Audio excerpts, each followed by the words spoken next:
Okay, so let's talk about, let's look at some examples and see how ligand binding occurs, um, and talk about binding preferences and how different molecules interact with the heme and the iron in hemoglobin and myoglobin. Right, so we've already talked about why we need something like hemoglobin or myoglobin. Basically, the protein side chain has no way to capture and hold an oxygen molecule. Some transition metals will do the job just fine. For example, iron. Problem is you can't take iron 2 and put it into a solution because it will quickly oxidize to iron 3. Basically, it rusts. Um, and it's also very reactive. So it could actually do more harm than good. So our solution is that we want to take the iron, we want to wrap it in a cage to make it more protected and isolate it from its environment so it's not so dangerous. It will still hold on to oxygen, which is great. And we're going to take that heme group with the iron and the oxygen bound to it, and we're going to wrap it up in a nice little package, which is either myoglobin, which is used for storage, or hemoglobin, which is used for transportation. So you find hemoglobin in your blood, in your red blood cells. You find myoglobin in tissues, and the handoff between hemoglobin and myoglobin is important, and we'll talk about that later. So, right, we've talked about this porphyrin ring that makes up the center of the heme group. So we have kind of this skeleton structure, which consists of a bunch of planar carbons and nitrogens, and all the nitrogens in their lone pairs are pointing into the middle. So there's this empty void in the middle where we can put an iron atom. And you can see that there is some variety in the X groups. So sometimes it's an alkene, sometimes it's an alkane, and then up here we have a carboxylic acid group.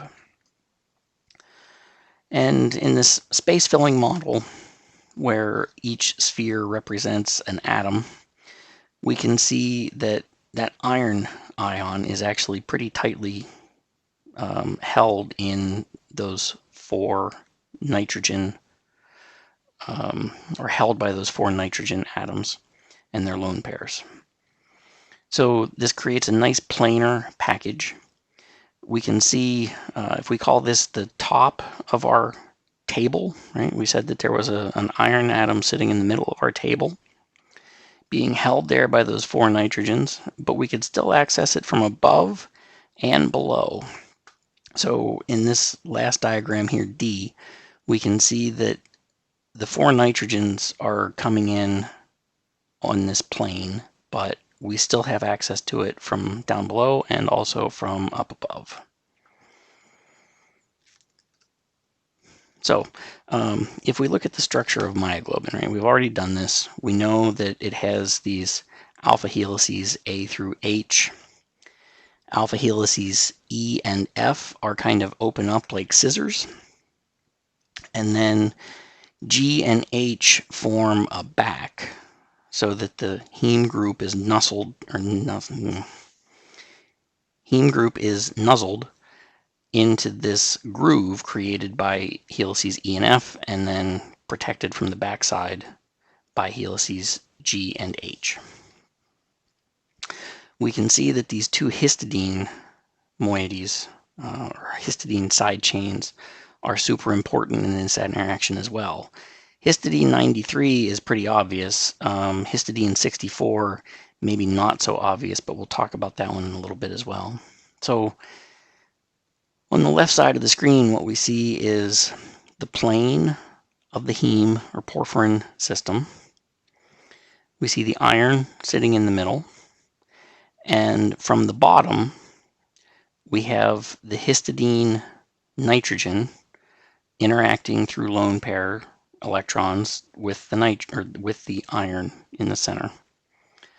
From the top, we have the oxygen molecule interacting again with lone pairs so that the iron is holding on to that oxygen atom or oxygen molecule. So an unfortunate thing is that heme will actually bind a lot of stuff. And one of the really unfortunate things that heme will bind is carbon monoxide. And that's unfortunate because carbon monoxide is a poison. Carbon monoxide does all kinds of things, one of which is that it outcompetes oxygen for binding sites in hemoglobin and myoglobin. So if you think about these two molecules, carbon monoxide and oxygen, they are both two atoms. They both have very similar sizes and shapes. They're both linear molecules. So because they have similar size, shape, they both fit in the same binding site. And if you take free heme in solution, so not heme in myoglobin or hemoglobin, heme with just the iron in the middle, no protein wrapped around it, heme by itself will bind carbon monoxide 20,000 times better than it binds oxygen. Now, when you take that same heme and you put it in the binding pocket of myoglobin or hemoglobin, the presence of the protein helps select for oxygen, but it still can't outcompete carbon monoxide. So in the case where we have heme plus the protein, now carbon monoxide is only 250 times better than oxygen, not 20,000 times better than oxygen. But this is what makes carbon monoxide so dangerous. Like I said, it will outcompete oxygen for binding sites. And sorry, because it's able to bind better and more tightly than oxygen, you suffocate even though you are still breathing. So if we look at this interaction, what we can see is, let's see, I want to draw here and show you what I'm talking about. So the lone pairs for this oxygen would be roughly there and there. So if you look at the placement of the lone pairs for the oxygen molecule, we can see that no matter which lone pair interacts with iron, the oxygen molecule is always going to be tilted off to the side like this. If you contrast that with the lone pair for carbon monoxide, those lone pair electrons are always going to be right there. So, because of the position of the lone pairs, carbon monoxide will bind in a linear fashion where X is the histidine, there's our iron, and then we have the carbon monoxide molecule sitting straight above it in a nice straight line. For oxygen, we have the histidine as X again. Straight above that is iron. Straight above that is the first oxygen molecule, but then we kick off to the side. And that little shift in position and angle is important, because if we look at a more complete view of the system, okay, so down below we have the proximal histidine. There's our iron atom. Here is our oxygen molecule, and it's kicked off to the side again, which puts it perfectly in line to become a hydrogen bond acceptor with this other histidine. So this other histidine actually stabilizes and will help us select for oxygen instead of carbon monoxide. Now, like I said, we still can't outcompete carbon monoxide, but we are able to, I guess, decrease the selectivity right? Remember that carbon monoxide was 20,000 times better, and when you put the protein around it, it only is 250 times better.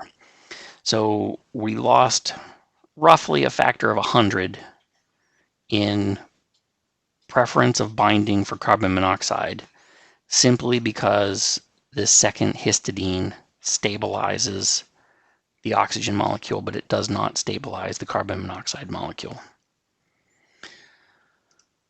Okay, so just some generic stuff.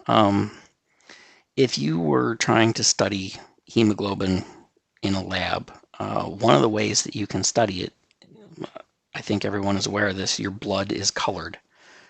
So the color comes from hemoglobin, from the heme group and the iron, and you can actually tell a difference spectroscopically by looking at deoxygenated heme versus oxygenated heme. So without oxygen, you see an absorbance maximum at 429 nanometers.